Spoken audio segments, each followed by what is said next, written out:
अस्सलामुअलैकुम। जैसा कि लास्ट वीडियो में हम एमएस ऑफिस को इंस्टॉल करने के हवाले से सिखा रहे थे और हमने वीडियो को स्टॉप कर दिया था। अच्छा, एमएस ऑफिस को जब इंस्टॉल कर रहे होते हैं ना, जब स्टेप्स फिनिश हो जाते हैं तो वो सिस्टम रीस्टार्ट भी करता है। तो वो ऑटोमेटिक सिस्टम रीस्टार्ट हुआ, हमारी वीडियो रुक गई यानी कि बंद हो गई। तो अब ये मैं न्यू रिकॉर्ड कर रहा हूँ। तो एमएस ऑफिस हमारा इंस्टॉल हो चुका है। अब हम उसको सीखेंगे कि डेस्कटॉप पर कैसे लाएं उसके एमएस वर्ड को, एक्सेल को, पावर पॉइंट के आइकन को। तो उसके बारे में अब हमने सीखना है कि उनको अगर हमने डेस्कटॉप पर लाना हो तो वो कैसे लाएंगे। तो विंडो बटन में जाने के बाद यहाँ पे ऑल प्रोग्राम्स पे क्लिक करेंगे और ये माइक्रोसॉफ्ट ऑफिस का पूरा ये सेटअप यहाँ पर मौजूद है। एम माइक्रोसॉफ्ट ऑफिस के इसके ऊपर आइकन पे क्लिक करने के बाद राइट क्लिक करें, यहाँ पे कॉपी का बटन, कॉपी करके बाहर आ जाए, डेस्कटॉप पे आके राइट क्लिक करके पेस्ट कर दें।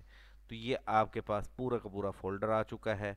अब इसमें कंट्रोल ए सिलेक्ट ऑल करने के बाद आपने जो जो चीज़ आपने डिलीट करनी है वो डिलीट कर दें, और जो जो सॉफ्टवेयर आपने रखने हैं उनको रख लेंगे। तो फर्ज करो मैंने माइक्रोसॉफ्ट वर्ड रखना है, पावर पॉइंट रखना है, एक्सेल रखना है, बाकी मेरे लिए ज़रूरी नहीं है।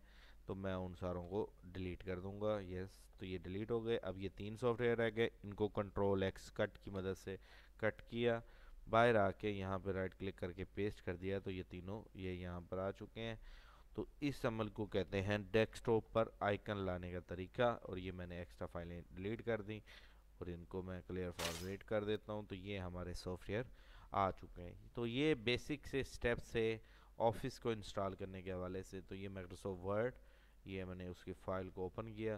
तो पहली बार जब ओपन करते हैं तो आपके सामने एक इंटरफेस आता है अपडेटिंग का। तो इंटरनेट वगैरह है तो आप इस पर क्लिक करके ओके कर दें, तो ऑटोमेटिक ये हमारे सॉफ्टवेयर को अपडेट करता रहेगा। उसके बाद ये आपकी एम एस वर्ड की शीट खुली हुई है, व्यू के बटन में जाएं, रूलर भी ऑन कर लें।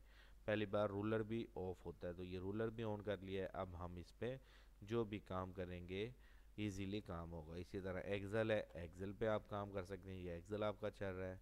इस तरह ये पावर पॉइंट है, पावर पॉइंट पे काम करना हो तो ये तीनों सॉफ्टवेयर एम एस ऑफिस कहलाते हैं। एम एस ऑफिस के आगे ये अंदर शाखें हैं, वर्ड, एक्सेल, पावर पॉइंट। उम्मीद करता हूँ ये आपको दो video clips M S office को इंस्टॉल करने के हवाले से समझ आ गई होगी। Thank you, Allah.